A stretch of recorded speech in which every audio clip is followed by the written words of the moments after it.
en el computador y el teléfono y que esté disponible uno u otro, es por eso, porque tuvimos unos pequeños percances. Pero por fin estamos, así que, bueno, ahora vamos a saludar de nuevo. Voy a mostrar, a ver.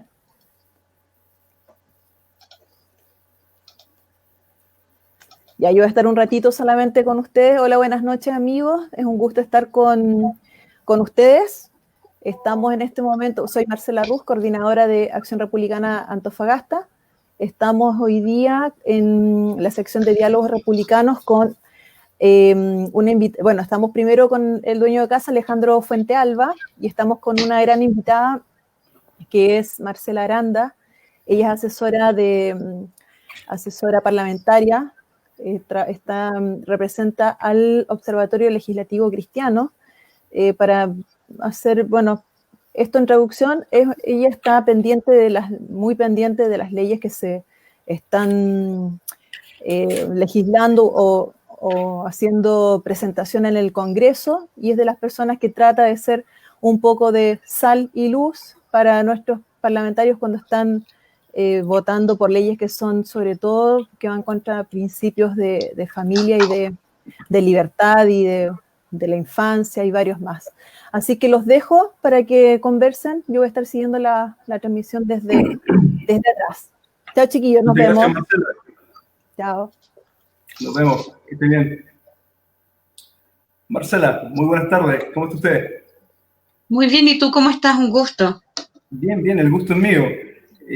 Ya Marcela Ruz nos presentó, ¿cierto? Usted, Marcela Aranda, asesora parlamentaria del Observatorio Legislativo Cristiano. No,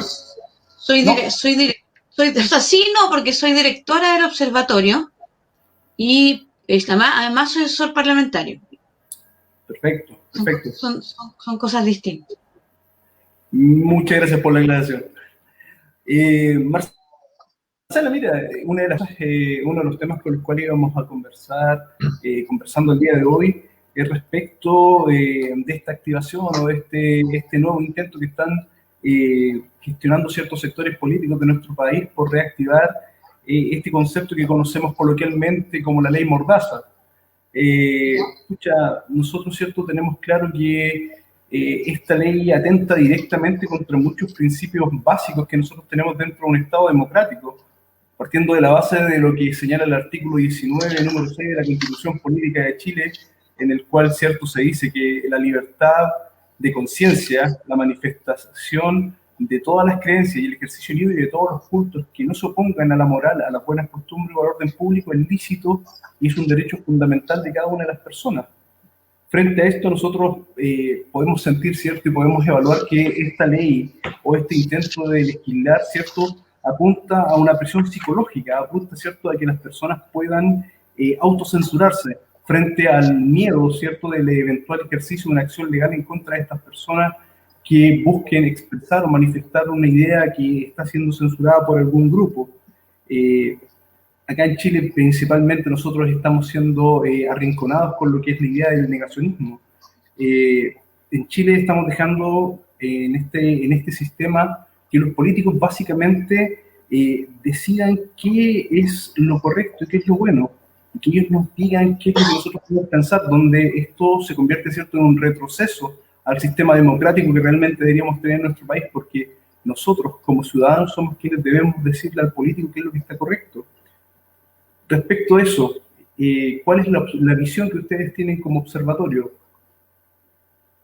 O sea, no es muy distinta a la que tú tienes. Nosotros como observatorio cumplimos una función de información, el nombre lo dice, somos cristianos, por lo tanto lo que hacemos es apercibir al pueblo de Cristo de lo que está sucediendo para que tome medidas antes que quede la escoba, ¿no es cierto?, opresione y ejerza su rol civil ante sus representantes. Tenemos una democracia representativa, o deberíamos tenerla, digamos. Es como una ilusión, pero bueno, vamos a decir que existe, para poder ejercer su derecho a ser representados en el Congreso por aquellos que votaron, y que esas personas exigirles que voten según la gente que votó por ellos, porque no pueden votar por sí mismos ni votar por sus partidos, están elegidos.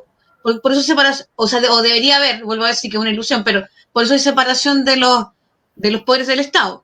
Entonces lo que hace el observativo también es trabajar ad honorem en el Congreso con algunos diputados y algunos senadores mostrando en el fondo este punto de vista, porque creemos que la ley de Dios es una ley que bendice a las naciones, es una ley que reconoce los derechos que emanan de la naturaleza humana, que reconoce además las libertades constitucionales, no los derechos que se han creado, ¿no es cierto?, como los derechos sociales, culturales, ¿no es cierto?, y económicos, que son derechos que en el fondo se reinterpretan, es como este tema del principio de la progresividad de los derechos, que está requete contramanoseado, y que en el fondo lo que responde es a imposiciones ideológicas muy marcadas de enfoque de derecho, enfoque de género y enfoque de igualdad. Entonces, la razonabilidad con que se está hoy día legislando es súper peligrosa porque no existe, o existe muy poco, o hay muy poco que los defiendan. No tenemos muchas personas que sean... A ver, yo creo que los diputados representan a la gente, no necesariamente tienen que ser abogados, pero tienen plata para pagar abogados que sepan de lo que están hablando. Y eso no es lo que vemos. Vemos gente que realmente, con honrosas excepciones, honrosas, digo, muy pocas, es muy ignorante de lo que está debatiendo. Se nota en las indicaciones, se nota en la profundidad, o cómo al final ni siquiera puede defender sus indicaciones, o en la manera en que se legisla, que no sabe ni siquiera algunas veces los límites. Entonces, no solamente denunciamos las leyes, sino que también denunciamos los procesos legislativos. Quizás eso es súper relevante. Y lo que tú hablas del tema de la ley Mordaza es extremadamente grave. Y nosotros no, lo otro que hacemos y que es importante por lo que me pregunta es que no vemos un proyecto por separado.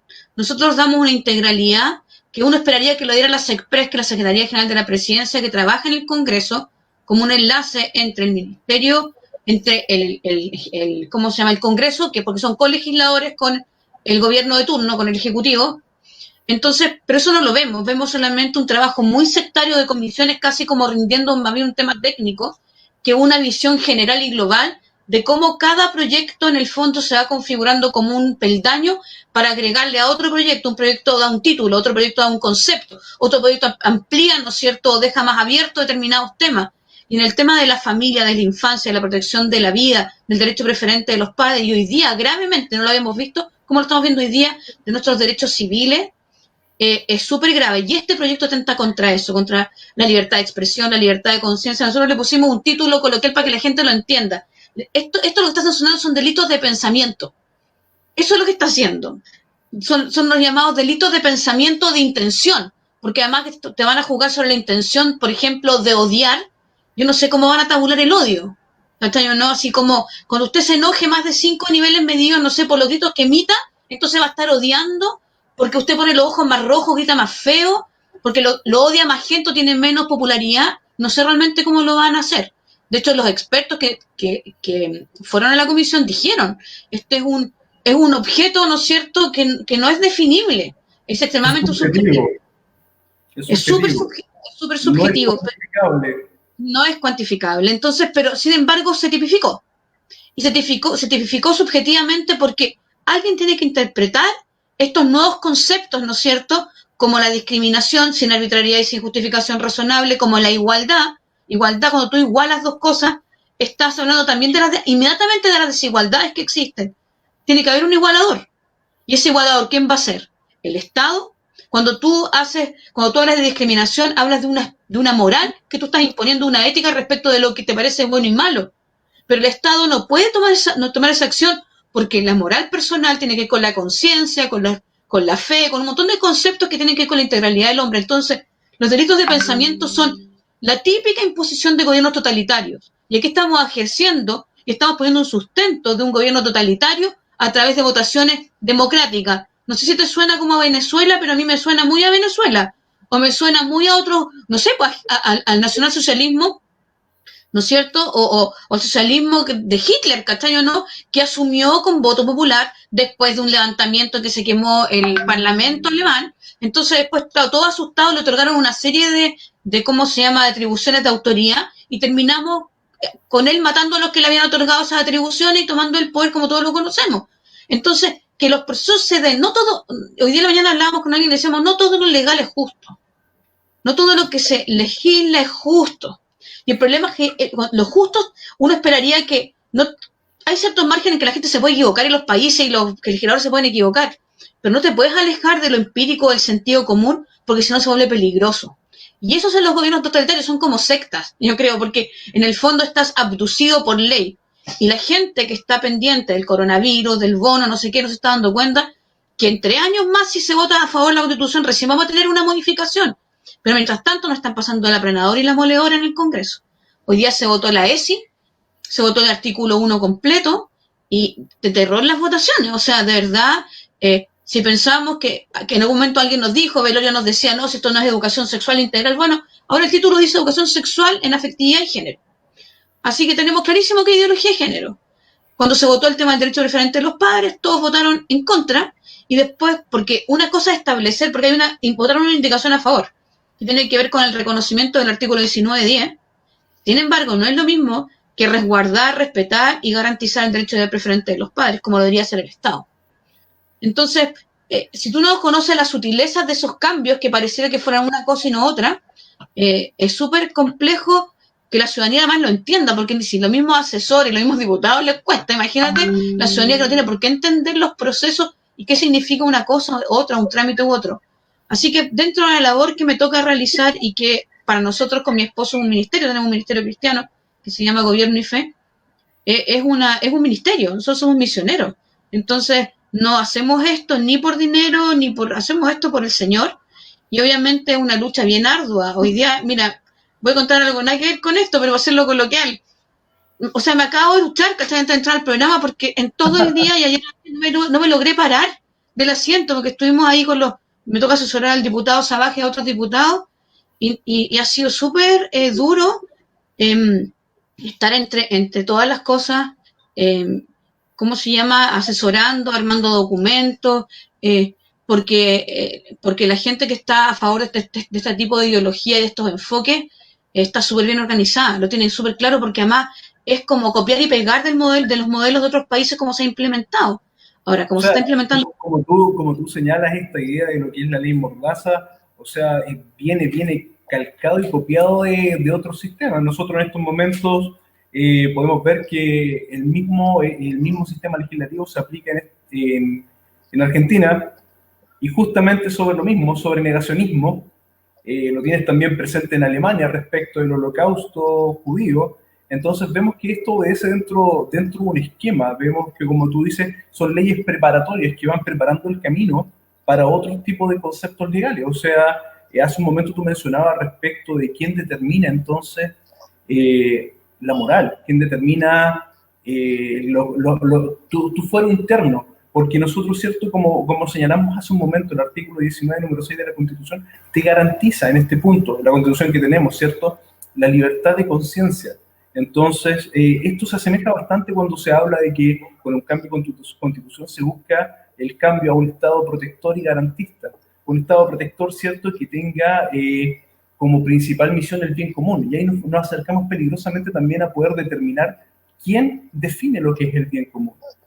¿Qué es el bien común para todos nosotros? Entonces, cuando tú pones en manos de un político la definición de eso, te estás acercando peligrosamente, como tú dices, a una dictadura, a un sectarismo. De hecho, es sumamente interesante poder ver que si tú te vas a revisar, ¿cierto?, quiénes son los principales promovedores de esta ley que busca el negacionismo, que busca atentar contra la cultura del pueblo, porque nosotros como pueblo, ¿cierto?, buscamos desarrollar la educación y la enseñanza de una opinión. Tú como persona, y a nuestros hijos, a nuestros seres cercanos, nosotros debemos estimularle el desarrollo de la educación y la enseñanza de una opinión. Pero con esta ley lo que buscan es destruir la opinión. Tú no puedes tener una opinión distinta a lo que esta ley en estos momentos está señalando. Entonces tú... O sea, lo que pasa es que sienta bases. O sea, Alejandro, lo que hace es que sienta bases estructurales, abre puertas. Es como el aborto en 3 causales. El aborto en 3 causales es la puerta para el aborto libre. Es una pendiente, ¿no es cierto?, que conocía, que parte con el aborto por el riesgo de vida de la madre, después por el aborto de salud psicológica, después terminamos con el aborto por inviabilidad fetal, después el aborto por, no sé, por problemas económicos, y terminamos después con el aborto libre según plazo, digamos fecha, y después terminamos con el aborto libre de demanda. Es exactamente lo mismo. Los cambios y la reingeniería se hacen así en el mundo, y siempre se han hecho igual, si eso no es novedoso.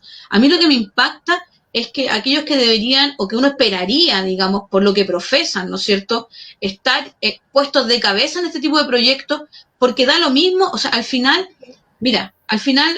yo no voy a hablar del tema de la Constitución, no vine a eso en el programa, da lo mismo, en el fondo, el tema de la Constitución o no, en el sentido de que, si lo piensas objetivamente, la cantidad de años que se va a demorar ese proceso no se condice con la revolución estructural que se ha generado en las bases de derechos civiles nuestros, en las bases de cómo son nuestras relaciones. O sea, piensa que en Garantías de la Niñez se puso en un orden de prelación, que no era un listado nomás, ¿cachai? Desde 8 números de cómo se tienen que interpretar los principios que fueron ya votados en Garantías de la Niñez, y ponen igualdad, ¿cómo se llama? Enfoque de género, ni siquiera identidad de género, enfoque de género, ponen igualdad, una serie de cuestiones, y en el número 6 ponen al Estado de Chile como garante, después ponen el derecho preferente a los padres y al final la familia. Entonces, ¿de qué estamos hablando? Estamos hablando de lo que tú mencionaste. O sea, la diferencia de un modelo modificado antes de un cambio constitucional, ¿me sigue? Absolutamente de un Estado, porque es un modelo. El Estado garante es un modelo de una visión social y política y económica versus un Estado subsidiario, que en el fondo está al servicio de la gente, porque el Estado garante toma el rol de paternal. El Estado nosotros no le hemos dado ese rol en Chile.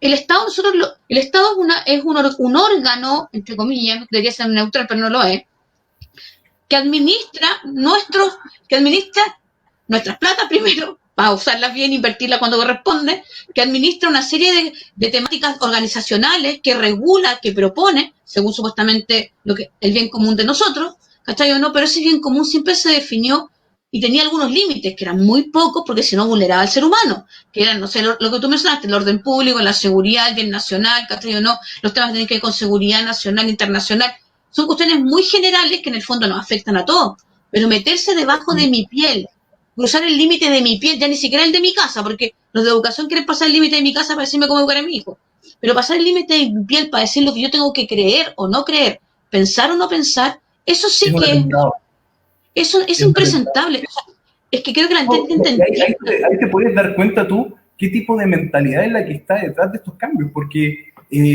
tú justamente hiciste un contraste súper interesante. Tú contrastaste, ¿cierto?, el Estado subsidiario con el Estado garantista y protector. O sea, ¿qué tipo de sociedad buscas tú? ¿Qué tipo de adulto estás formando tú? ¿Qué tipo de generación futura quieres preparar? Una generación en la cual se te permita tener tus libertades para tú emprender, buscar tu desarrollo profesional y económico según los dictámenes de tu propia conciencia, y lo mismo respecto de tu ideología religiosa que tú busques profesar, o tú buscas que el Estado se ponga como un adulto, criándote a ti mismo como adulto, y te diga qué pensar, qué hacer, cómo hacerlo, y dentro de los límites de lo que el Estado define como el bien común. Entonces eso se vuelve peligroso. O sea, justamente con este tema de la ley Mordaza nosotros podemos vislumbrar un punto súper anecdótico. Nosotros, ¿a quiénes tenemos? ¿Qué políticos? ¿De qué sector están detrás de esta ley? Hay un artículo que es fácil de encontrar en internet sobre los 5 motivos por los cuales es buena esta ley, escrito por Carmen Hertz. O sea, ella lleva la batuta. El Partido Comunista de Chile apoya la ley Mordaza. El Partido Comunista, o sea, nosotros vemos... El Partido Comunista, el Partido Socialista, el Frente Amplio, la DC, algunos de derecha, así que tampoco es una cuestión, o sea, yo no podría, y no me gusta caer en el juego, disculpa Alejandro, pero no me gusta caer en el juego binario, no hago ese juego en ningún programa, porque yo puedo entender que ustedes tienen una posición súper marcada, pero yo no hago el juego binario, para nada. Yo creo que la derecha y la izquierda y el centro son un desastre porque detrás de eso hay personas que han cruzado todos los límites por años de abuso de poder, de abuso de autoridad, porque además en mi cosmovisión cristiana creo que no tienen a Jesucristo en sus corazones realmente, que hace rato que perdieron la visión del bien común, se han transformado en una profesión, no en un servicio público, en los cargos públicos, ¿no es cierto? Entonces, para mí, no me puedo abanderar pues piensa que hoy día votaron transversalmente este proyecto avanzó en el Congreso y se votó en sala con el voto de Belolio, que es de la UDI. O sea, no sé si me explico, cuando decían, este proyecto, cuando la gente del Frente Amplio, Partido Comunista salían hablando, decían, este proyecto es transversal. Tenemos a alguien del partido más conservador diciendo que es necesario, Jaime Belolio.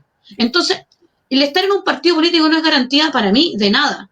A mí lo que me interesa son las personas que están detrás y las convicciones y la rectitud que hay cuando tú tienes determinadas convicciones. Entonces, y no quisiera hablar de política porque cuando me invitó a la marcha me invitó a hablar de la ley. Y yo le dije le dije incluso más, yo le dije, yo no soy de acción republicana, pero respeto todos los espacios para poder difundir a la gente que esté informada y ellos puedan, ¿cómo se llama?, tomar sus decisiones realmente con conocimiento, porque realmente hay desinformación, pero una desinformación que pucha que no nos comunicamos, no es una desinformación concertada, porque una de las maneras de tener control sobre la gente y que la gente no pueda votar, que la gente no pueda opinar, es no tener acceso a la información. Sin acceso a la información es imposible tener justicia. Eso es una cuestión básica. Sin conocer las verdades que ocurren, es imposible tener justicia. Entonces yo sé que la gente está ya hasta más arriba de la tusa, y por eso, bueno, la gente que a ustedes los acompaña y que los sigue, me imagino que está en las mismas condiciones de más arriba de la tusa, digamos, de ver todo este desastre, ¿cachai o no? Y es bueno tener opciones y tener muchas opciones, pero en el binario yo no me meto, porque yo cuento de cosas buenas de un lugar, cosas malas de otro lugar, pero sí comparto contigo algo. La ideología comunista o marxista tiene en su raíz un tema del colectivo y que inhibe al hombre. Y eso para mí como cristiana me afecta y me preocupa muchísimo. Porque tú lo ves en todos sus proyectos de ley. Es decir, si tú ves, por ejemplo, algunos de la derecha o del centro como que van entre uno y otro, ¿y por qué van entre uno y otro? Porque no está definido la invisibilización del ser humano, ¿cachai o no?, en un sistema. Nosotros podemos hacer grupo y podemos respetarnos, nosotros tenemos estas reglas, nosotros podemos juntar con quien quiera, no da lo mismo, pero ellos no. Ellos colectivizan las ideas. Y como lo ha dicho Camila Vallejo, lo ha dicho Jaime Hertz, o lo ha dicho incluso la Carol Cariola, y muchas veces y otros personajes, es que ellos están dispuestos por la causa, da lo mismo, vamos por la causa. Entonces, el fin justifica los medios en todo sentido, y a mí me parece eso extremadamente peligroso. Hoy día un signo de eso fue que al principio de la sesión de la educación sexual integral votaron en contra porque eran las primeras indicaciones del tema del derecho preferente de los padres. Y yo mandé rajá a un grupo, que también los quieren mucho ustedes, que por favor hicieran unos afiches para informar a la gente cómo estaba votando y cuáles eran los diputados. Y lo hicieron súper rápido y lo empezaron a distribuir. Cada uno con su tema, porque yo no me meto en la forma en que cada grupo lo hace. Y el último inciso que se votó del artículo hablaba del derecho preferente de los padres. Y tuvimos la abstención de Camila Vallejos. O sea, el peso que estamos ejerciendo no es menor, y lo digo para que se animen.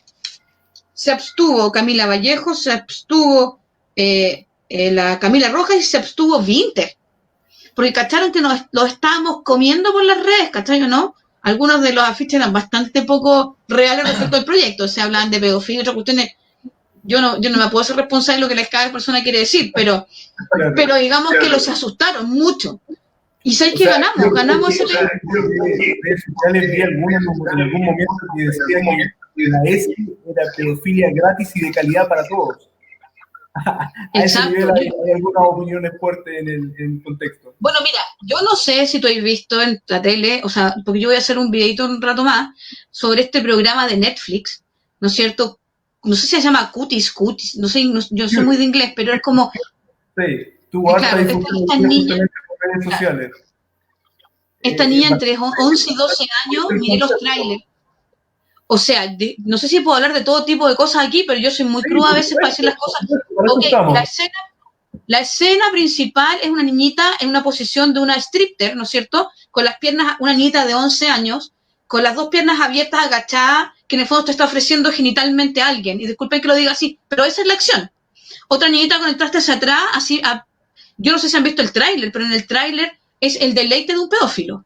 Entonces, hoy día en Chile, el título 7 del Código Penal, tiene sanciones para la exposición de niños a ese tipo de imágenes. Yo no sé, voy a averiguar porque no puedo ir a una gota de tiempo, porque no lo sé cómo...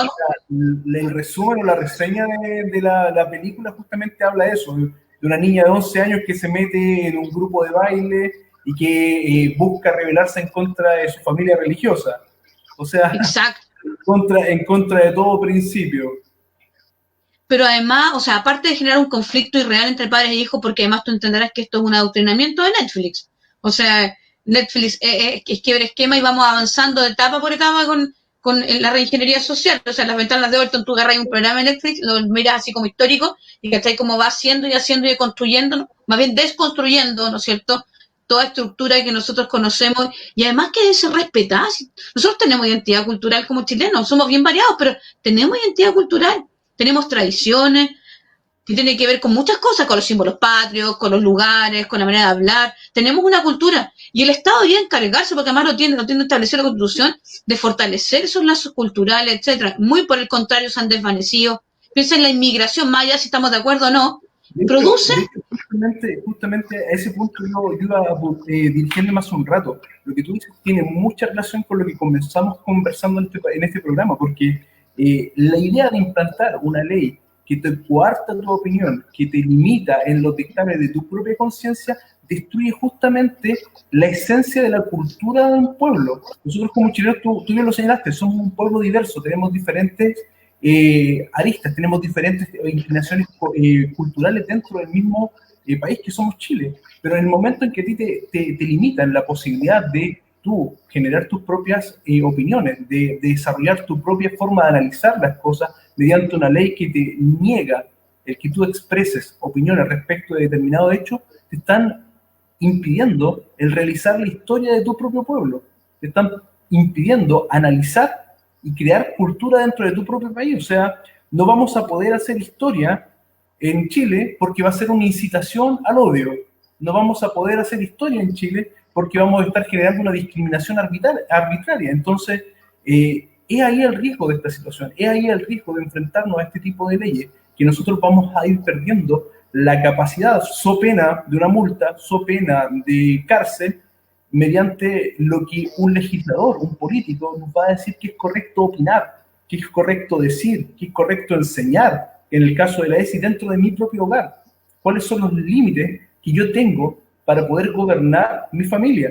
Entonces, bajo eso, yo voy a ir perdiendo mi identidad cultural, yo voy a ir perdiendo lo que me hace ser chileno. Y es parte, justamente, de lo que conversábamos hace un rato atrás, de lo que va buscando este tipo de leyes que buscan abrir, como tú bien señalaste, peldaño a peldaño, avanzando poco a poco, generando conceptos que realmente te buscan destruir tu identidad, destruir tu capacidad de expresar tus credos.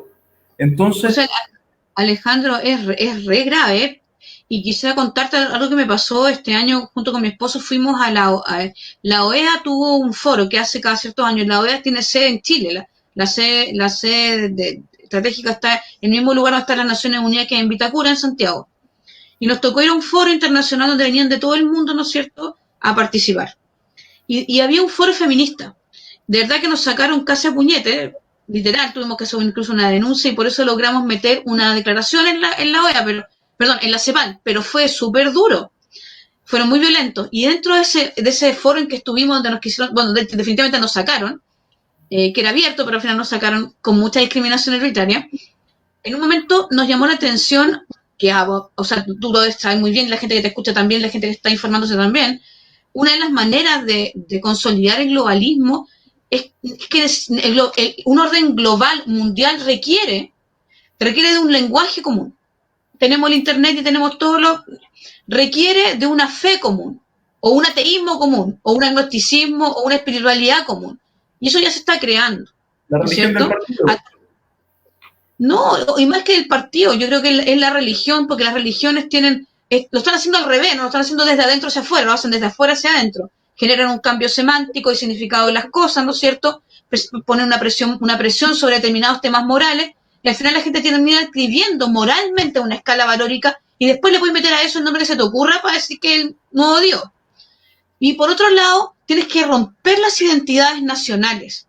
¿Por qué? Porque las identidades, o los países que tienen una identidad muy marcada, puedes ver el tema de Trump, que es más allá de Trump mismo, es que Estados Unidos no puede no estar en el orden mundial, ¿cachai o no? Entonces, él es un nacionalista, y todavía Estados Unidos es un país nacional. Lo mismo que le pasa a Bolsonaro, que es más allá de las políticas, porque igual hacen convenios internos. Tú cuando ves a Trump firmando con China, tú no entendís nada, ¿me entendió? No, pero no es el problema. El problema con Trump es que no se suma a esta Agenda 2030, ¿no es cierto?, que es la agenda mundial, ¿no es cierto?, que tiene un plazo de implementación, donde tiene todos los temas, seguridad, medio ambiente, economía, etcétera. Entonces, hay que sacarlos porque no funcan, ¿me entendió? No, son una barrera extremadamente potente. Piensa en la población de Brasil, los lazos económicos, quienes dependen, o sea, de verdad, si uno investiga un poquito más de lo que sale en la tele, que ojalá nadie se informara por la tele, solamente para mirar cómo no es, uno debería informarse por la tele, ¿no es cierto? Lo que tú estás viendo es que lo que tienen que quebrar esos nacionalismos. ¿Y cómo lo haces? Con hordadas de migrantes. Porque las hordadas de migrantes lo que hacen es generar una mixtura cultural donde tu identidad se pierde en esa mixtura. Y es como súper sencillo. Esto es una técnica de invasión antigua que ocupaban los pueblos antiguos. Como las guerras eran más largas, o a mí me sopla como el Imperio Romano. Entonces iba, ¿no es cierto? Pero eran más atrás todavía. Y mandaba una cantidad de gente y la decía vivir en la... Voy a hacerlo súper ridículo, pero teníais tu ciudad azul y teníais la ciudad roja. Y los azules querían invadir la ciudad roja. Entonces mandaban a la gente azul a la roja. Los primeros que llegaran los miraban raro, no les gustaban, pero empezaron a llegar cada vez más. Y empezaron a nacer niños morados. Entonces los niños morados empezaron a crecer y se casaron con unas niñas rojas. Y entonces eran cada vez más morados, ¿cachai o no? Y otros con azul. Y todo ya el mundo ya nunca más viste azul y rojo. Viste siempre una mixtura. Y cuando el azul definitivamente se fue a tomar la ciudad roja, no tuvo mucha resistencia porque culturalmente no había tanta guerra. No era radical el enfrentamiento. Exactamente. Entonces, la avanzada hoy día es la misma. Es esta misma avanzada. Entonces, en esta cuestión que pasó al principio de año, en la CEPAL, las feministas decían, tenemos que romper estos movimientos conservadores, heteropatriarcales, normativos, nacionalistas, porque están impidiendo que... O sea, de verdad, yo no me sorprendí por lo que dijo, sino que me sorprendí con la desfachatez frente a Alicia Bárcena, que era la secretaria ejecutiva, frente a todos los delegados de Naciones Unidas, así como y todos bravos, todas las autoridades bravos, y estaba a cargo Chile, con la Isabel Pla. Entonces tú decís, ¿de verdad? ¿Entenderán lo que significa? Por eso digo que a mí me preocupa la gente que está gobernando, más allá de su... Me preocupa la capacidad de la gente que está gobernando, la capacidad cultural, la capacidad de conocimiento transversal que hay que tener para poder hacer una pega adecuada o para entender a quién tienes que tener de asesor para poder hacerla. Entonces, de verdad, estamos en un escenario peligroso. Si me preguntáis cuál es la opinión de este momento, me parece un escenario extremadamente peligroso y que no da para más. O sea, de aquí a unos meses, yo de verdad que pienso que septiembre va a ser un mes extremadamente... no es la palabra intenso, crucial en nuestra, pero no solamente lo pienso espiritualmente y lo pienso también, ¿cómo se llama? Políticamente. Yo creo que no da para más porque yo creo que se están dando cuenta de a poco. Ver a Osandón decir en la comisión del lunes, pero ¿cómo van a hacer esto? ¿Cómo no van a votar por el derecho preferente de los padres? ¿Cómo lo van a poner al final? Y como sorprendido, como si no hubiéramos ido. Yo personalmente me tuve que aguantar unos gritos de Osandón en los pasillos del Senado cuando me decía, usted está loco, ustedes son todos unos fanáticos, ustedes no saben nada, jamás los senadores van a hacer esto, nunca en Chile va a pasar esta cuestión. Te estoy hablando el año pasado en los pasillos mientras se votaba garantías de la niñez. Entonces, de verdad, hoy día, ya con la leche derramada, las puertas están abiertas. Tú eres abogado y sabes que cuando se vota a favor la idea de legislar como pasó con el aborto, ya no hay vuelta atrás. O sea, un proyecto va a salir. ¿Cuán malo va a salir? Es la pregunta. ¿O cuán bueno va a salir? Es la pregunta. Y hemos visto que además este gobierno, cuando veta los proyectos, tampoco se la juega en los vetos y tampoco es muy claro para hacer los vetos. Entonces tampoco tiene los apoyos después para los vetos, los ha perdido casi todo. Entonces, de verdad, hoy día estamos en un escenario que no tiene nada que... O sea, que si bien es mal, económicamente está súper mal, yo creo que la gente en Chile nosotros nunca hemos vivido el bozal que vamos a vivir, no solamente en nuestra boca, sino también de nuestros pensamientos, la persecución, porque no van a dejar a nadie parado. No van a dejar a nadie parado. Yo lo he contado pocas veces, pero te lo voy a contar. No puedo decir quién fue. Yo estaba en la Cámara de la Cámara de Diputados con mi esposo sentado en la cafetería. Los últimos días que hubo sesión abierta fue justo antes de que el coronavirus dejara la escoba y el tema, porque se mezcló un poco con el tema de acuerdo por la paz. Y me acuerdo estaba sentada en la cafetería en una mesa, para los que conocen la Cámara, en una mesita como afuera, y no me veía, al parecer, o no sé si no me veía, o no me vieron nomás. Y detrás mío estaba sentado un diputado de oposición, un asesor y otra persona más que no conozco, no la he visto muchas veces en el Congreso. Y la conversación, que yo te prometo que pequé ingenuo, pensé que era una broma. O sea, pensé que él quería decir guajajajaja. Y nunca llegó el guajajajaja, ¿cachai? Nunca. Y dice, no, ahora esta no, ya se había firmado el acuerdo, papá, esta es nuestra única oportunidad. Bueno, pues los exiliamos a todos, pues así se hicieron con nosotros, dice uno. El otro dice, ¿estáis loco? Le dice, ¿no nos vamos a exiliar? Aquí hay que matarlos a todos, no podemos cometer el mismo error que cometimos antes. Así. Eso fue lo que dijeron. Y yo como que esperé el guajajajaja del diputado. Y miré para atrás así como de reojo y traté como de no verme porque estaba escuchando. Ellos me veían mi pelo, no me veían mi cara. Entonces, y no había nadie más, ellos y nosotros.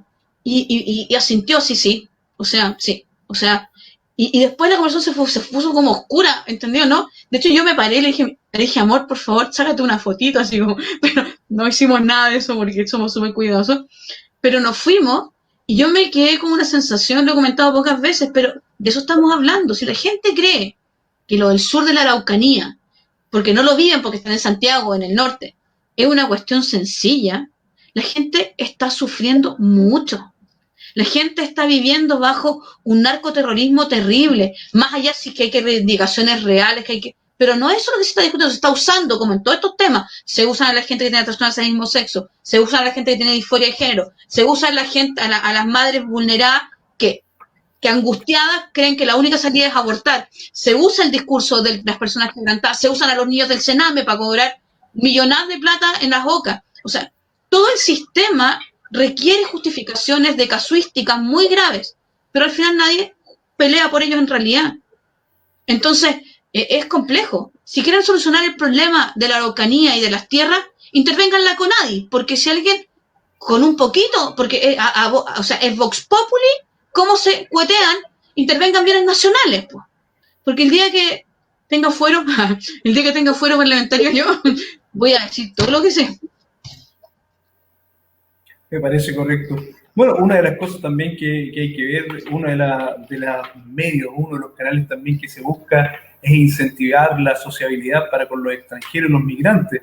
Y otra de las cosas que nosotros tenemos hoy en día en carpeta, en palestra, o sea, hace cuestión de 2 meses atrás, en el diario La Tercera salía un titular, ¿cierto?, en que hablaba de un informe emanado por parte del gobierno, en el cual señalaba que eventualmente, una vez pasando esta crisis sanitaria, dadas las condiciones sanitarias de los países vecinos, Chile se debería enfrentar a una ola migratoria enorme que podría llegar entre los 500.000 a los 900.000 migrantes que llegaran a nuestro país. Entonces, frente a eso, nosotros nos encontramos hoy en día con una situación de 2 millones de migrantes en Chile, que a eso nosotros le sumamos, ¿cierto?, la eventual llegada de 5.000, o sea, perdón, de 500.000 a 900.000. Estamos hablando de que podría ser eventualmente 1 millón más. Estaríamos enfrentándonos a 3 millones de migrantes en Chile, lo que significa, ¿cierto?, que nosotros como economía, como sociedad, tenemos que ver que podemos ser sujetos de ese impacto. Y la población muchas veces ignora cuáles son los efectos o los resultados de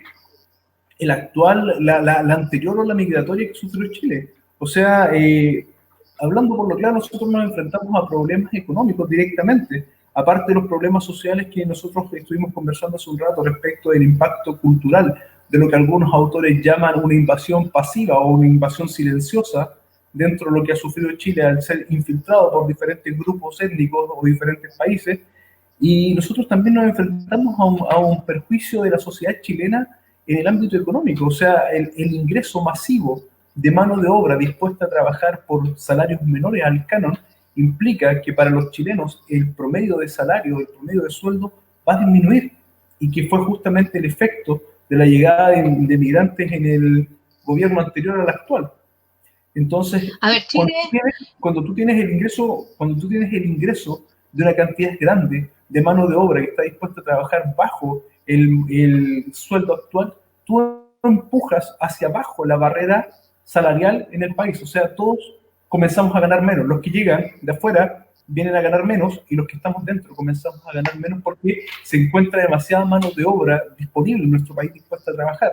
En algunos casos, inclusive, tenemos que llegan profesionales de otros países. Entonces, y por otro lado, nosotros tenemos el siguiente impacto financiero, que es el alza en el precio de la vivienda, dada la demanda que existe de insertar a 2 millones de personas que llegan de golpe a nuestro país o que llegan en un flujo constante, nosotros tenemos que la demanda de la vivienda sube, o sea, el acceso a la vivienda para quienes arriendan y para quienes buscan comprar se vuelve más caro, se encarece, o sea, por consiguiente, tú como sociedad, el chileno promedio, comienza a ser más pobre automáticamente, porque está percibiendo un sueldo menor y el acceso a su vivienda es mayor.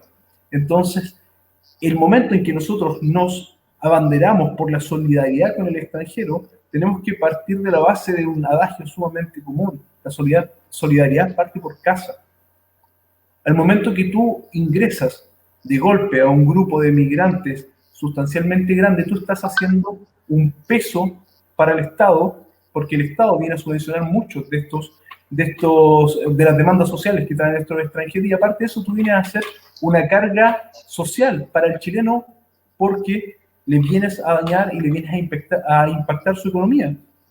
Entonces, en este margen, o sea, en este contexto actual en el que nos enfrentamos, también se está tramitando una nueva ley migratoria. Y esta nueva ley migratoria tiene puntos bastante peligrosos dentro de lo que esta ley plantea, justamente para la vida actual como la conocemos y sobre todo en el contexto de la existencia de un informe por parte del gobierno que señala que una vez pasada esta crisis sanitaria eventualmente vamos a enfrentar una segunda ola migratoria. Toda vez que los sistemas sanitarios de los países vecinos son deficientes y de menor calidad a la que tenemos en Chile. De hecho, uno de los puntos más trágicos, uno de los puntos más fuertes respecto a esta ley migratoria viene en el hecho sencillo que un extranjero que llegue y se presenta en la frontera chilena con visa de turista, en la frontera declara que no, que viene a trabajar y se le debe regularizar y entregar el permiso de trabajo en el acto. El proceso para obtener un permiso de trabajo hoy en día en Chile implica que tú tienes que ya tener un contrato de trabajo que se vuelve efectivo en el momento en que el Departamento de Extranjería te otorga el permiso de trabajo y tú debes pagar el permiso de trabajo. Entonces, el que un extranjero llegue a la frontera y diga, no vengo a hacer turismo, vengo a trabajar, y el gobierno se vea la obligación de legalizarlo enseguida, va a fomentar, ¿cierto?, esta invasión pasiva o esta invasión silenciosa en Chile.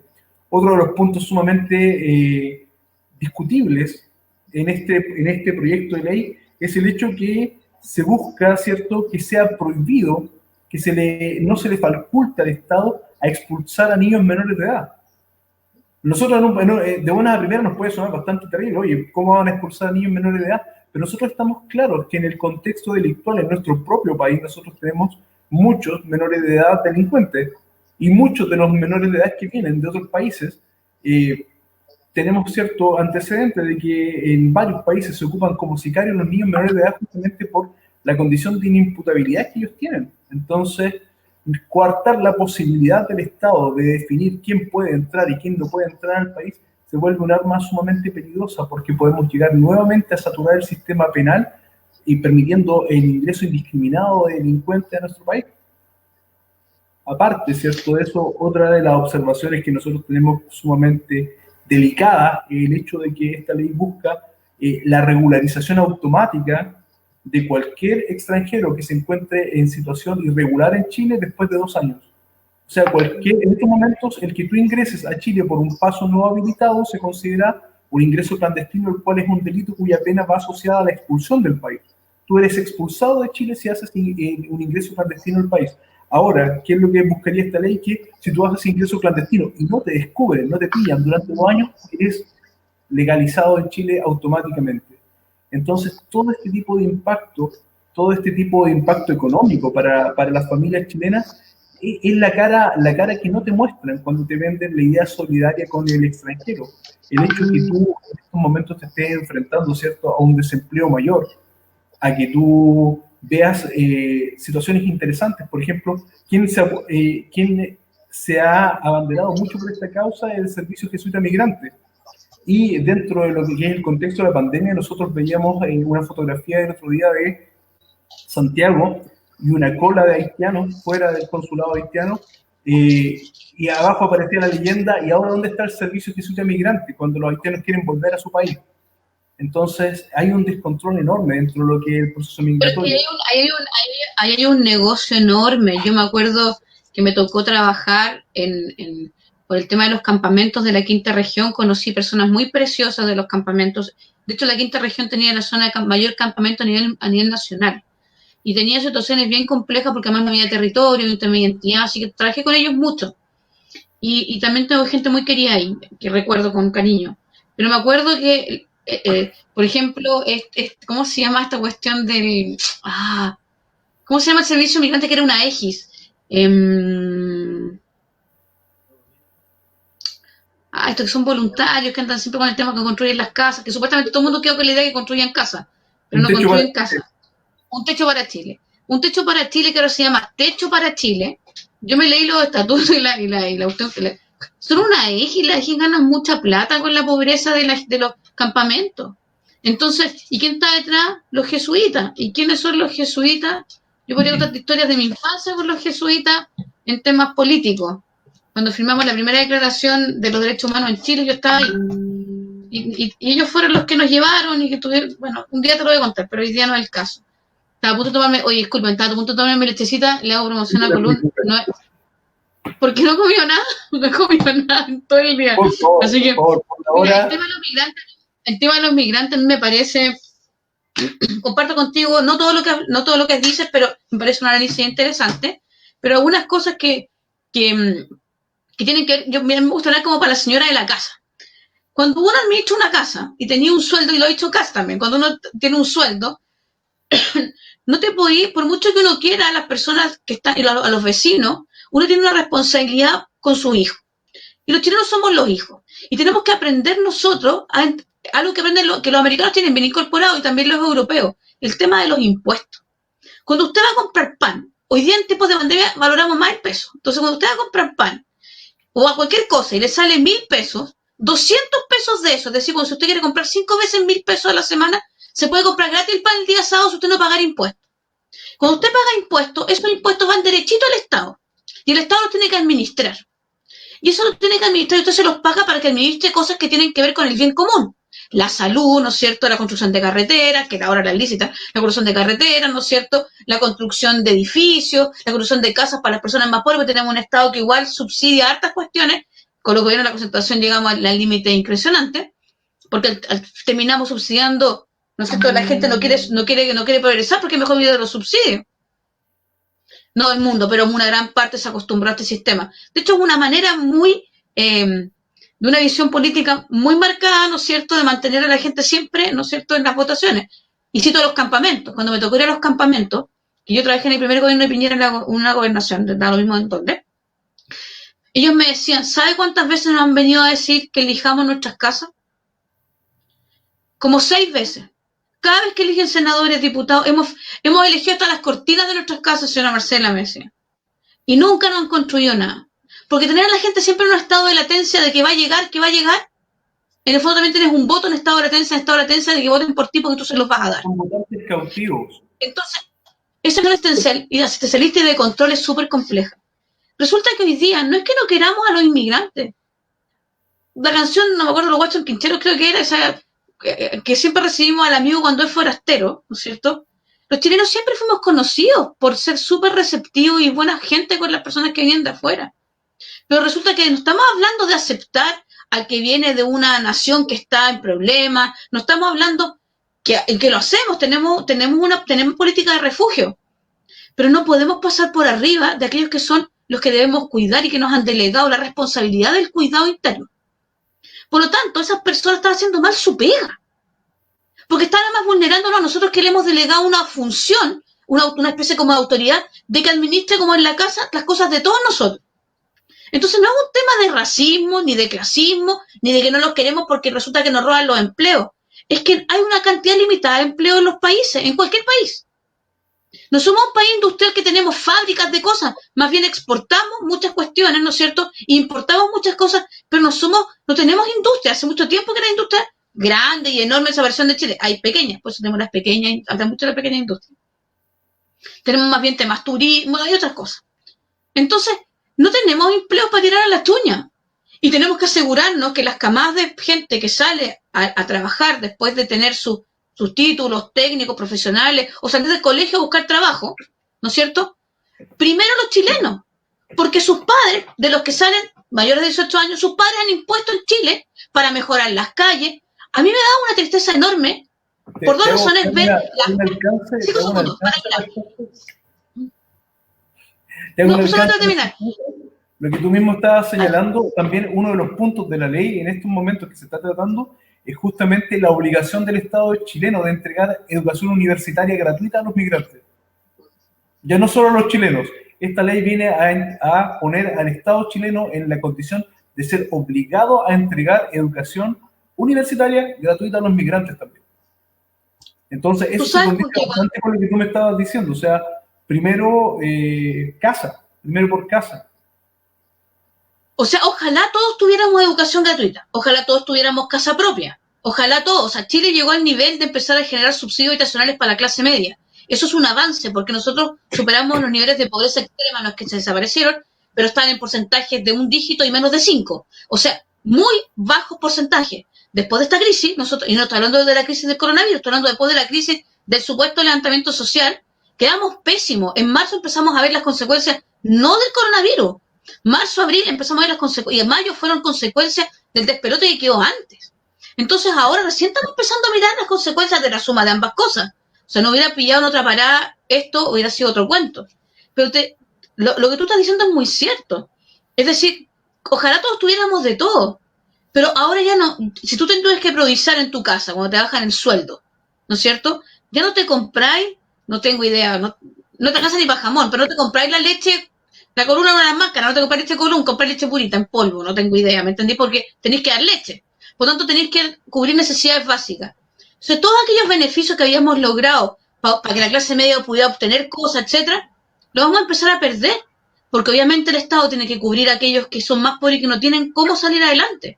Entonces, lo que estamos haciendo es un retroceso en nuestro desarrollo económico, social y hoy está cultural en muchas áreas, enorme, a costa de una política irresponsable de Bachelet y compañía, porque no tengo que nada más que, porque lo digo porque su gobierno fue irresponsable y con la compañía que tiene le hace total honor a la irresponsabilidad de ella, que sabían además las justificaciones de Bachelet internacionales de decir que no tenía idea, se las tiró por tierra Heraldo Muñoz diciendo que estaba absolutamente informado. Yo me acuerdo, yo seguí súper atenta a todo el desarrollo de las personas bajando del avión con las carpetas amarillas, ¿cachai o no? De cómo fueron denunciadas personas fuera de Chile y aquí en Chile, cómo no se hizo nada. ¿Y por qué? Porque además son votos, pues. Son votos, porque además adoctrinar a la gente que tiene dinero en la derecha o todos los que son fascistas, homofóbicos, transfóbicos, conservadores, no sé, pues tiranos, asesinos indiscriminados, patriarcales, ¿no es cierto? Son los que no les van a dar trabajos a ellos, son los que no los trajeron. Entonces tenía adoctrinado una cantidad de votos no menor. Piensa que entraron casi 700.000. La cuota de hijos de ellos, porque más vienen de una cultura, no tienen muchos hijos, porque además mueren muchos hijos, es de casi 4 o 5 niños. Suma la cantidad, los haitianos van a ser una de las comunidades migrantes más grandes de Chile, en pocos años. Y resulta que hoy día, con esta cosa populosa de muchos políticos, resulta que en los consultorios, tú vas, en los jardines infantiles, etcétera, tienen prioridad. ¿No te acuerdas de estación central cuando decía el alcalde, frente a un niño chileno y un niño extranjero tiene prioridad el niño? O sea, hoy día la cantidad de salvedades que cumplir la ley te vais preso. Pero ellos están irregulares en nuestra nación. Muchos de ellos, muchos. Y no estoy diciendo que no estoy diciendo con esto que todos los migrantes son personas que infringen la ley, tienen condena en sus países. O sea, es lo mínimo proteger a tu gente de que no venga gente que cometa delitos en otras partes porque los va a cometer aquí. Obviamente siempre hay un porcentaje que puede haber cambiado, pero los va a cometer aquí. ¿Y quién me va a pagar después? ¿El Estado me va a pagar el robo? No sé. Y ya es impresentable, porque no. Para tú has tenido la amabilidad de contarnos varias experiencias personales en el desarrollo de nuestra conversación de hoy día. Yo te voy a comentar respecto a una experiencia personal. Mira, para acceder al título de abogado, tú tienes que prestar servicio en una práctica profesional de 6 meses, gratuita, absolutamente gratuita, a corporaciones de asistencia judicial. A mí me tocó prestar práctica en una corporación de asistencia judicial acá en la ciudad, vinculada al tema migrante. Por un tema que yo aparte de abogado, soy contador auditor. Tengo un trabajo asociado a esa carrera por lo cual el horario que más me acomodaba era dentro de esa corporación. Entonces nosotros veíamos todos los temas relacionados con migrantes, regularizaciones, veíamos, y yo en el tiempo que estuve, en 6 meses, atendía a cerca de 150 personas, obviamente todos extranjeros, de los cuales yo te podría decir que más del 50% los problemas para regularizarse que tenían era justamente vinculado a delitos cometidos en su país de origen. Entonces, no estamos generalizando. Primero que nada, no es una generalización del extranjero, pero más de la mitad de las personas que me llegaron a golpear la puerta para que yo viera sus casos estaban asociados a delitos y no delitos menores. No delitos menores, o sea, lo que pasa es que homicidios, hoy día la presión, y me leí un estudio súper bueno. ¿Te acuerdas cuando estaban todos los migrantes en el norte de Chile? Cuando decían que Perú, no sé qué, que los chilenos, al final estaban en Perú en realidad, no estaban ni aquí, y dependía de Perú, a los que estaban aquí que lo hicieron entrar a Perú. Bueno, esto también se dio en las migraciones de musulmanes en Europa. Y pasaban, y los niños se usaban como un medio, ¿no es cierto? Sí. Y en Chile se usan los niños. Sí. Y yo no veo una defensora de la niñez hablando de los niños usados por migrantes, ¿no es cierto? Incluso por sus padres, para poder obtener cosas y temas y de requisitos. ¿Cachai o no? Porque al final de lo que están hablando, o sea, alguien que delinque no ya se admitió en Chile.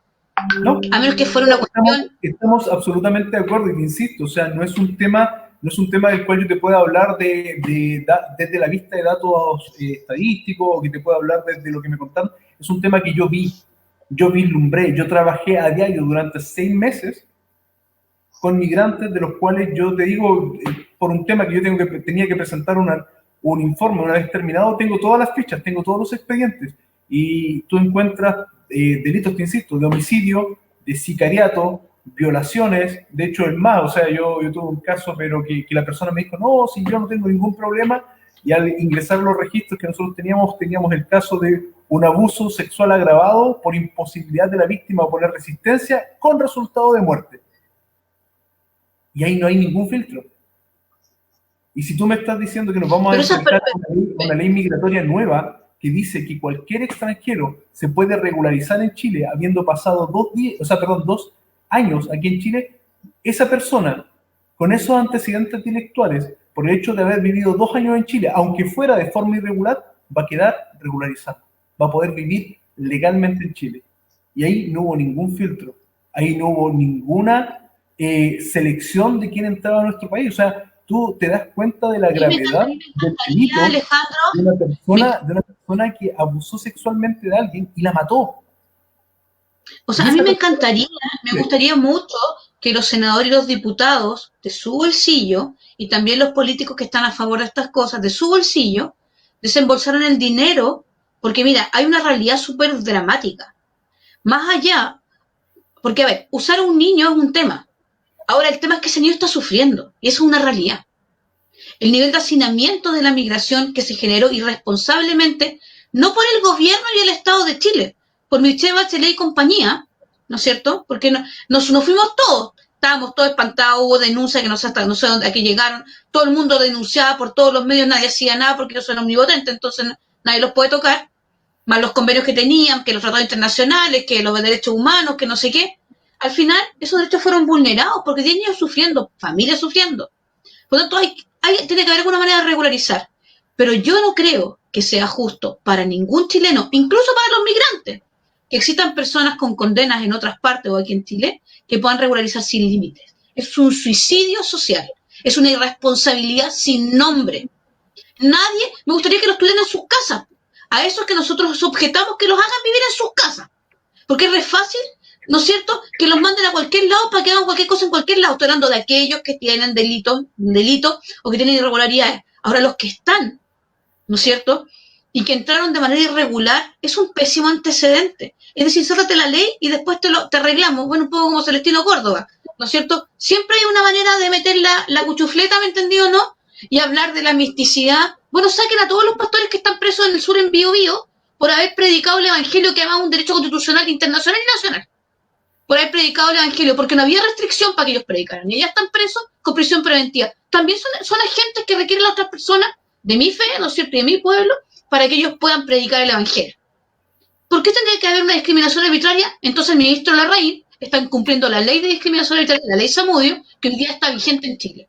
Me pregunto, ¿qué abogado le va a hacer una denuncia? Porque él podría perder su cargo. Dice que si un funcionario del Estado discrimina arbitrariamente a otra persona y él está haciendo una acción arbitraria, creo que carece de justificación razonable, porque lo que Celestino Córdoba dice, que él es una persona que se autodefine, o su pueblo, o la gente que opera con él, lo define como un machi, ¿no es cierto?, que ha sido delegado y que necesita sanar a la gente a través de recibir de estos espíritus que le hablan.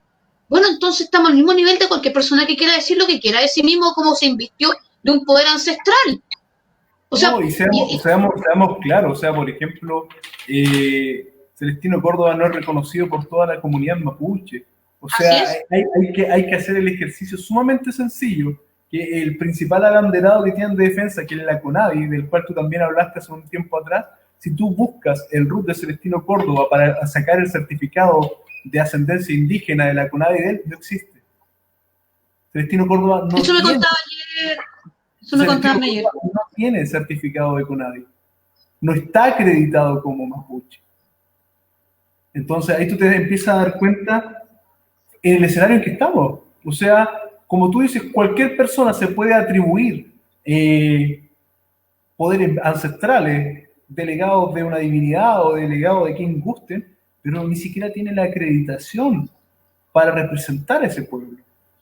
O podría tener, supongamos que es así para todos, que esa es la justicia. El tema es la vulneración del principio de igualdad ante la ley.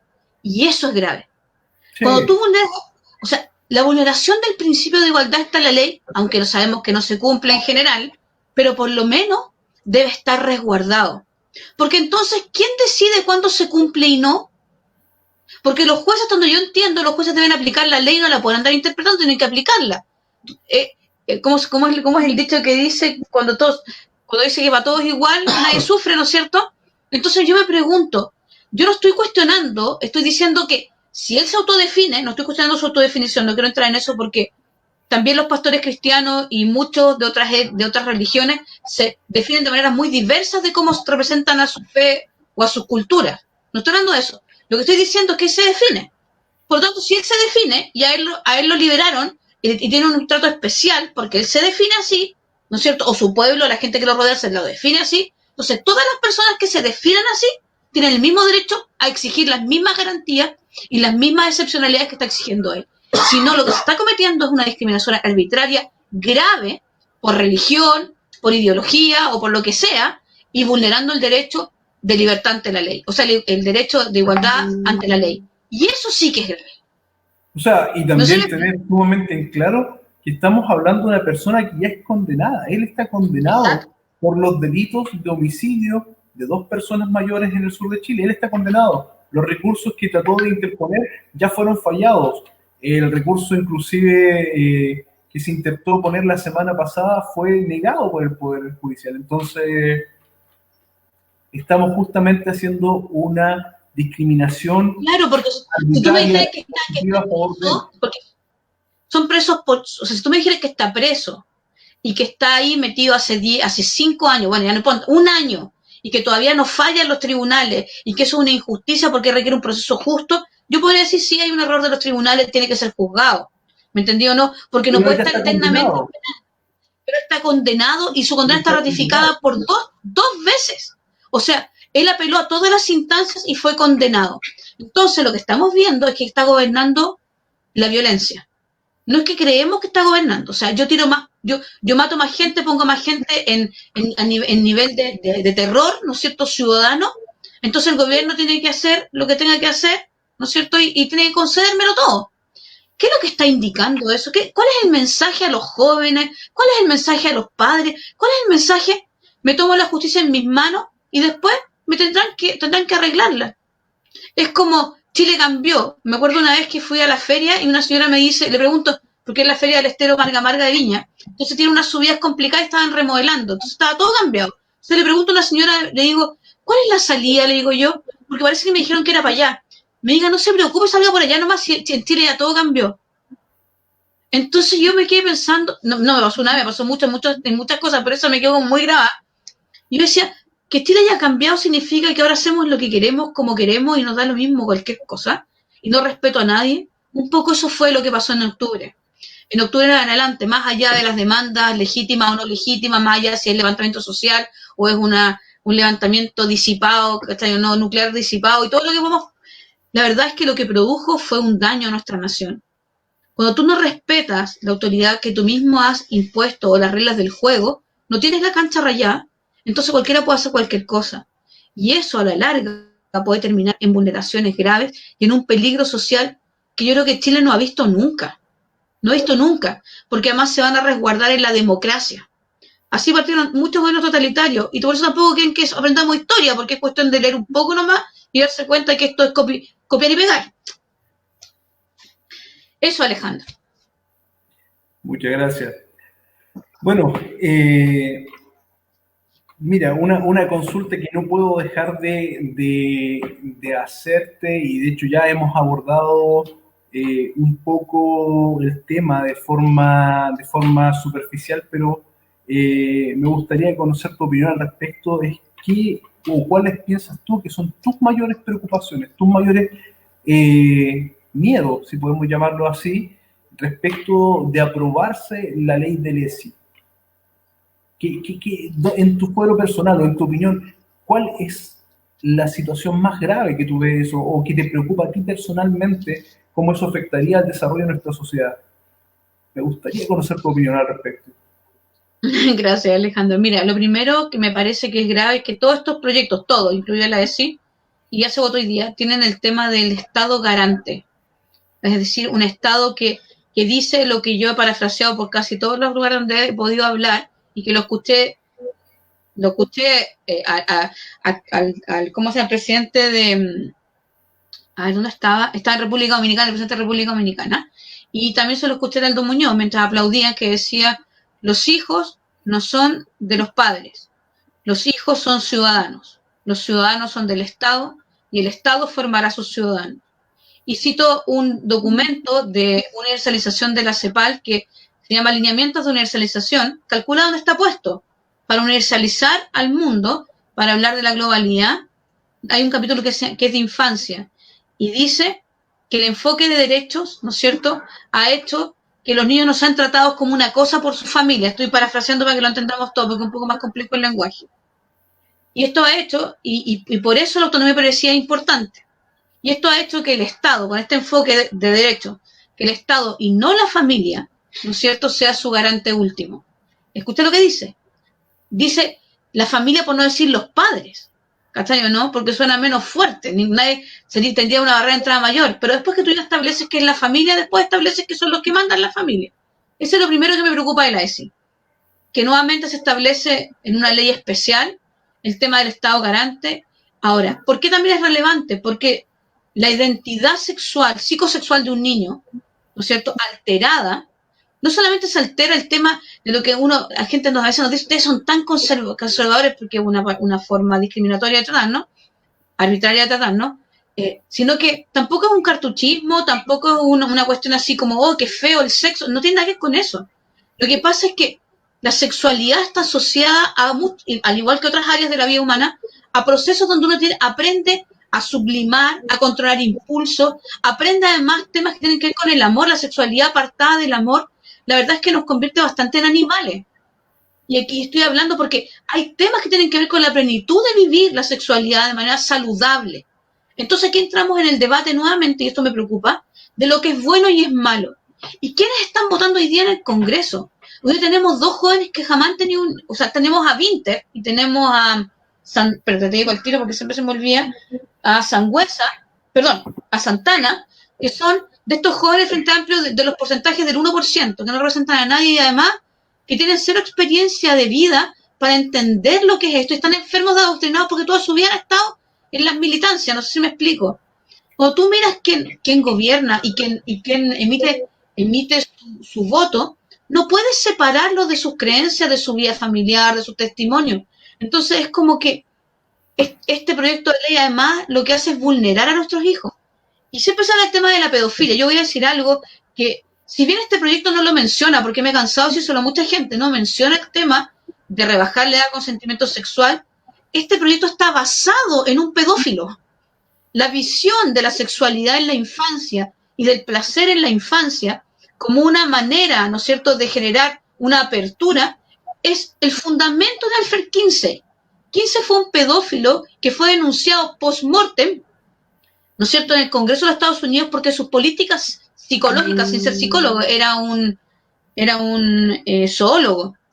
Abusó de niños. Sus libros muestran las tablas 15, que fueron un hit de venta en Estados Unidos. Las tablas de 15 que muestran abusos sexuales sistemáticos a niños y a guaguitas de 8 meses, de 5 meses, de 1 año. Y esos abusos sexuales no fueron sancionados porque eran parte de una investigación. Y él describe en la tabla número 14 de 15 cómo abusaban de los niños para él comprobar que los niños tenían deseo sexual. Que te toquen tus zonas erógenas y que tú tengas un orgasmo pequeñito. Entonces él describe convulsiones, decía, y describe situaciones de excitación de los niños por su, por su pareja adulta. ¿Cachai o no? Y esos niños crecieron y denunciaron a Kinsey. Y hubo una mujer que llevó esto al Congreso de Estados Unidos, fue sancionado y prohibido esto. Pero la ESI, que viene de las Naciones Unidas, que baja de IPPF, que hoy día le imparte a PROFA en Chile, tiene como estructura esta visión de la sexualización infantil. Nos ha costado un mundo poner la palabra responsabilidad, poner las palabras de límites dentro del proyecto, porque no quieren límites. De hecho dice sexualidad libre. ¿Y por qué los padres no? Porque genera también un conflicto que no se tendría por qué generar entre los padres y los hijos.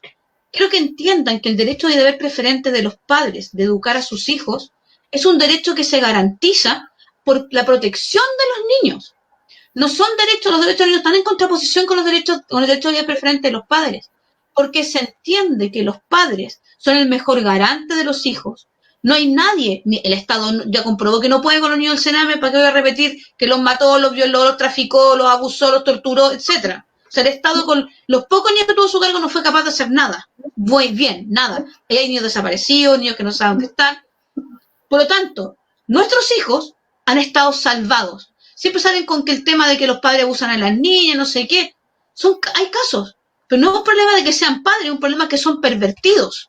Tienen un problema. Las personas que abusan sexualmente de un niño tienen un problema, se llama pedofilia. Sea el padre, el hermano, el tío, el vecino, es un problema es un problema psiquiátrico, es un problema de salud mental y es un problema a veces también de delito también. O sea, entonces no es un problema de que sea el papá, no es un problema de que sea el tío. Y además hay un engaño, porque si bien los abusos sexuales infantiles ocurren en el círculo familiar, que es obvio, porque los niños pequeñitos, menores de 12, no andan solos en la calle, generalmente están en sus casas. Entonces, pero no es por los padres. Un estudio de la Universidad de Chile demuestra que más del 60% no es en la casa, o sea, en el círculo familiar cercano, pero no es por los padres, como he tratado de poner en la palestra para poder justificar este tipo de proyectos. Mi preocupación es la hipersexualización de los niños, es el aborto libre que viene detrás con este proyecto, porque lo van a enseñar como método de control natal. Está puesto así en el proyecto de la indicación de la Camila Rojas. Mi preocupación es la desvalorización de la vida, de la familia, del amor, no entender. Niños que van a madurar con pleno goce de derechos y sin límites, es crear monstruos que no van a tener ninguna consideración por cumplir ninguna regla. Ya vemos camadas de jóvenes que fueron educados de esa manera y están haciendo así. La falta de valor de la diversidad entre el hombre y la mujer, la real diferencia que debería ser resguardada y protegida por el Estado, porque produce una manifestación preciosa del ser humano, de la integralidad del ser humano. Hombres y mujeres somos diferentes en todo sentido. Somos iguales en dignidad y derechos, pero distintos. Y de hecho, las mujeres hemos perdido mucho con estas visiones feministas porque tenemos cosas muy propias de ser mujer que no están siendo consideradas ni en el tema laboral, ni en el tema social, ni en el tema cultural, ni en esos temas de protección. ¿Por qué? Por una visión, un enfoque de igualdad, que es una herramienta política, que es una herramienta económica, que es una herramienta espiritual y social, que lo único que quiere y lo único que busca es una reivindicación de esta visión colectiva pasando por encima del ser humano. esta ley refleja eso, entonces no te puedo hablar específicamente de esto, sí, van a enseñar a masturbarse a los niños como lo hacen en montones de países, van a ver cosas explícitas, no va a haber restricción, los padres no van a poder poner límites, o sea, hay una serie de cuestiones que van a suceder.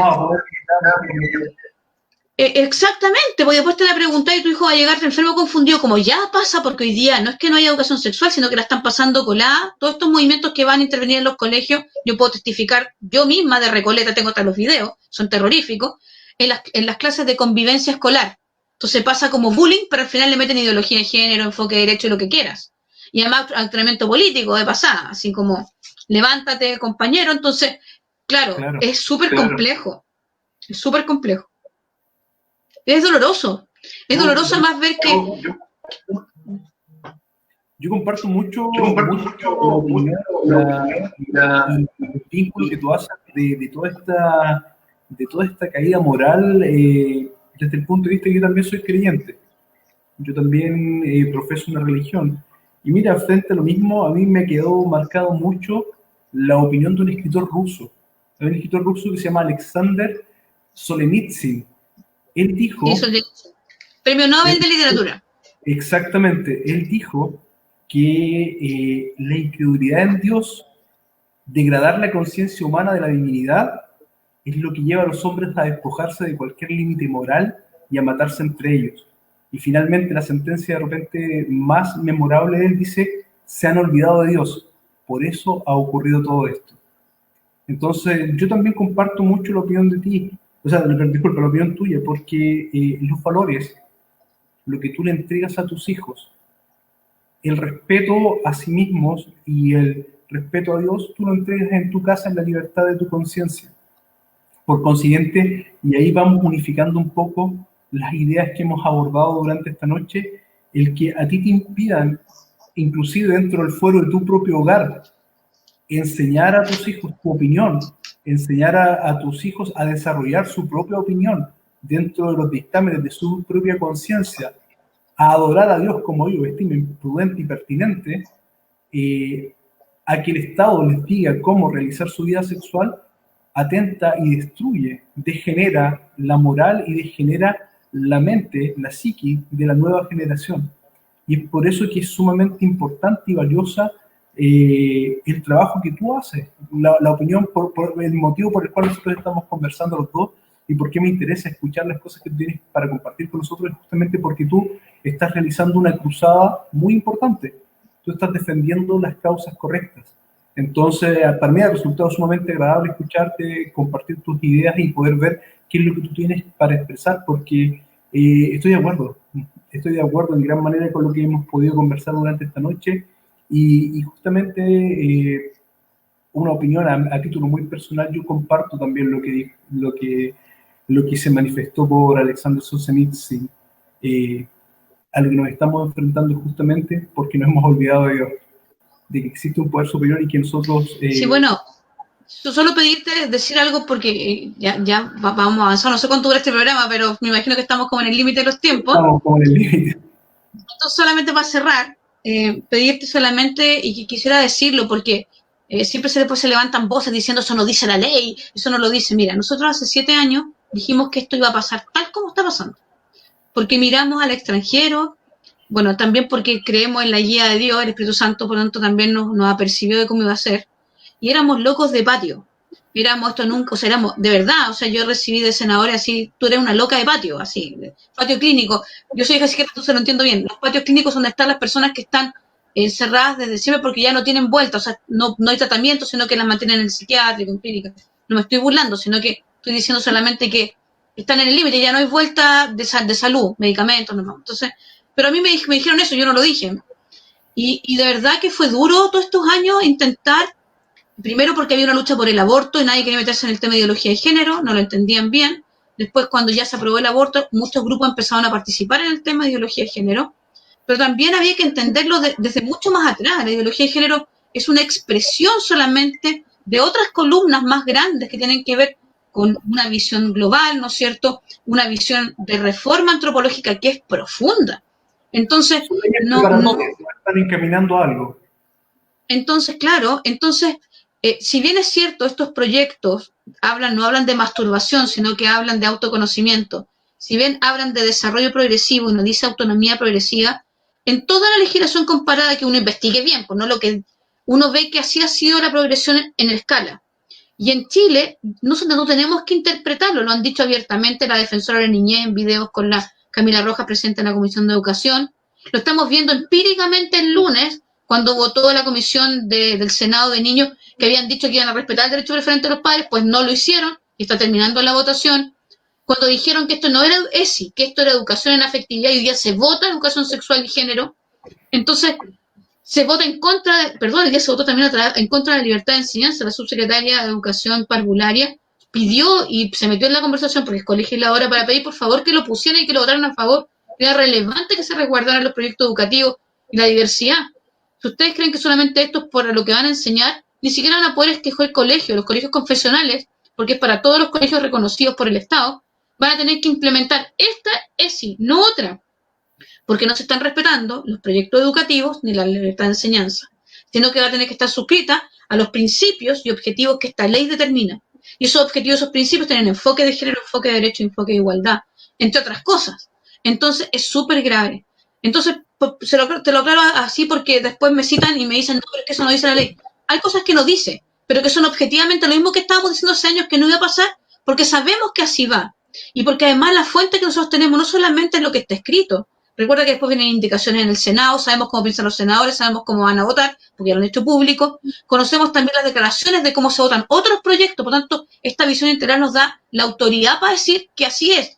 Y no voy a atribuirme que yo no me equivoco, sino que no nos hemos equivocado porque hemos mirado racionalmente las cosas que hemos ido viendo y nos ha ido dando pautas, ¿no es cierto?, empíricas de que así es. Yo me veo videos de muchos de ellos en otras redes y vamos citando y vamos viendo cómo viene la mano.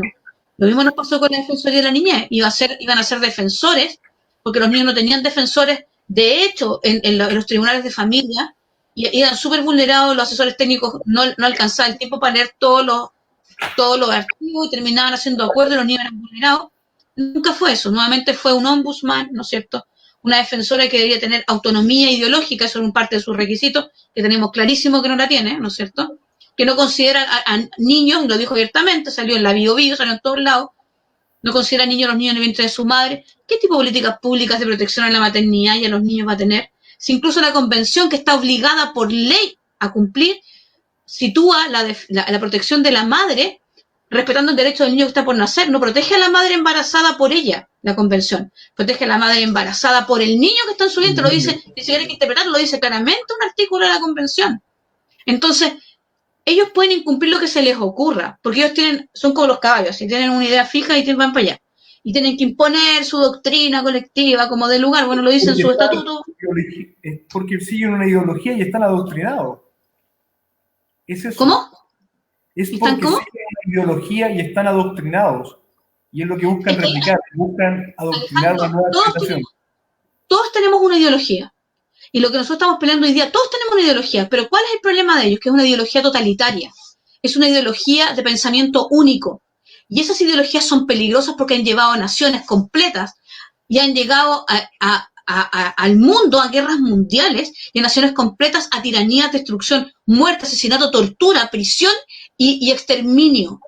Las ideologías totalitarias de pensamiento único son complejas y cuando además están siendo avaladas por unas reformas legales que además las avalan, pasan rápidamente como pasó con Hitler, o como pasó con Chávez, que después seguimos con Maduro y el pajarito. O sea, de verdad la irracionalidad puede llegar a puntos impresionantes. Entonces, ese es el problema, porque a veces cuando decimos es una ideología, no, es que es una ideología totalitaria. La ley de discriminación arbitraria y la modificación propuesta es una base de estructura de un totalitarismo ideológico. La ley y la modificación del negacionismo, incitación al odio, incitación a la violencia, incitación a la discriminación arbitraria, que va toda junta, ¿no es cierto?, también es una ley totalitaria que atenta en contra de los derechos civiles de los chilenos.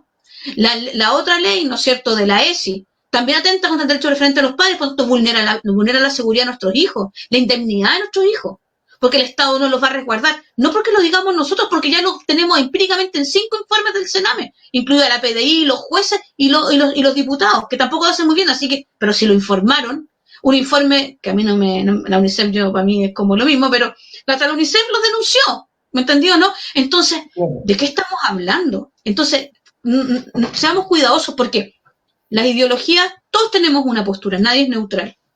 Pero si vamos a rayar la cancha, por lo menos que las leyes llegan hasta el límite de que todos somos chilenos. Todos somos chilenos y tenemos derecho a tener los mismos derechos y las mismas oportunidades. Nadie me puede, como lo hicieron con... Pero mejor ejemplo, la ley de identidad de género. Tengo que mentir por ley, si no me sancionan. O sea, yo no lo voy a hacer porque yo le rindo cuenta al Señor. Pero mentir por ley, eso tengo que decirle a un hombre que es mujer o a una mujer que es hombre porque si no me sancionan. A Leonidas Romero, que hoy día defendió muy bien sus indicaciones en la sesión, puso indicaciones que se ganaron, de hecho, por decir que Daniel Vega no era Daniela Vega y decir que en realidad no lo insultó, dijo que era un hombre que se sentía mujer. Directamente proporcional a lo que dice el proyecto, lo sancionaron en la Cámara de Diputados. Lo sancionaron. ¿Por qué? Si es su conciencia. ¿Por qué si es lo que él cree? ¿Por qué si es su fe? ¿Por qué si eso es su cosmovisión? ¿Acaso los otros, los ateos, los agnósticos y los antiteístas no tienen una religión y una fe? Por supuesto. Se paran desde un paradigma, están parados desde una visión. Entonces nos han hecho creer que estamos como en un carril, así como que tuviéramos que dejar poco menos que nuestra fe, no sé, en la calle, salir con el puro cuerpo nomás y ser disfuncionales per se en nuestra vida cívica. No es así. A mí mi fe me hace ser leal. Mi fe me hace trabajar como trabajo. Mi fe me hace, ¿cómo se llama? No robar. Mi fe me hace es una bendición. Mi moral, vamos a ponerlo de otra manera. La moral que tenga o la ética que tenga se va a reflejar en mi vida cívica. Mis creencias de si el hombre es material o es espiritual, o tiene una dimensión espiritual, se va a manifestar en mi vida civil, en mis políticas públicas. Lo que yo creo es relevante cuando uno está parado en una posición de autoridad para generar políticas públicas para otros. Porque si yo creo que cuando tú te mueras no te va a pasar nada, no hay un juicio posterior, no hay que rendirle cuentas a nadie, cuando yo creo que mi centro es el más importante, voy a hacer políticas públicas con esa visión hedonista, egoísta e individualista. Entonces es importante saber quiénes son las personas que se proponen para cargos públicos, las personas que quieren gobernar. No es un juego. Y todos tenemos una responsabilidad en eso. Creo que se ha tomado livianamente y por eso, bueno, la Concertación fue la que sacó la clase de educación cívica en colegio. Antes yo tenía clase de educación cívica y la Concertación la sacó. Tú te preguntas, ¿por qué la sacó? Si es tan relevante. Porque eso te da poder, pues te da autoridad para decir las cosas. Yo no soy la persona que soy porque tuve una buena educación en realidad, bien variada y buena. Entonces tuve acceso a debatir, de hecho tuve una educación bien de izquierda en hartos años de mi vida, y eso me permite hoy día debatir con ellos, y debatir de tú a tú con los mismos argumentos, sé cómo piensan, ¿cachai o no? Entonces, por supuesto, y eso es útil. Útil porque ellos tienen una dialéctica constante que darle, comportar un botón, porque te juro, así como es como el botón y... Bueno, también los de también uno aprieta un botón y empiezan también. Así que no hay mucha injerencia. Me he encontrado varios casos con eso. Y tú parece que ya hablaste con todos porque te dan el mismo discurso. Y de hecho, si los sacas un poquito del esquema, como que se pierden. Bien, Marcela, en honor a la hora y gracias también para no dilatarnos más ni tomar más de tu tiempo que puedes ocupar en familia. Voy a darte muchas gracias por el tiempo que nos has dedicado, por esta oportunidad que hemos podido conversar. Agradezco mucho el intercambio de ideas y agradezco mucho también haber podido aprender y escuchar de tus ideas. Te doy muchas y sinceras gracias por este momento y por el intercambio, por poder conocer el punto de vista que tú nos puedes entregar y por tu experiencia. Así que te agradecemos en nombre de Acción Republicana acá en Antofagasta y del Partido Republicano por el tiempo que nos has dedicado y esperamos la posibilidad de que se pueda volver a repetir porque al menos a mí me quedaron varias cosas que me hubiera gustado seguir conversando contigo y varias ideas que hubiera querido también compartir. Así que te lo agradezco nuevamente y con esto yo también comienzo a despedirme por el día de hoy. Gracias, Alejandro. Un gusto cuando quieran. Siempre es importante informarlos a todos, que todos estén bien empoderados y que puedan defender. A nosotros el Señor nos pide que podamos defender bien nuestra fe. Y también nuestra fe tiene una dimensión natural y nosotros tenemos que aprender a defender bien nuestras convicciones, nuestra ética, nuestra moral, nuestros principios. Así que feliz de compartir con ustedes. Fue muy grato también estar contigo, Alejandro, y conocerte. Muchísimas gracias. Que esté muy bien. Nos estamos viendo en otra oportunidad. Igual a todos, saludos. Gracias, Marcela. Muchas gracias. Bueno, vamos a entonces ir cerrando el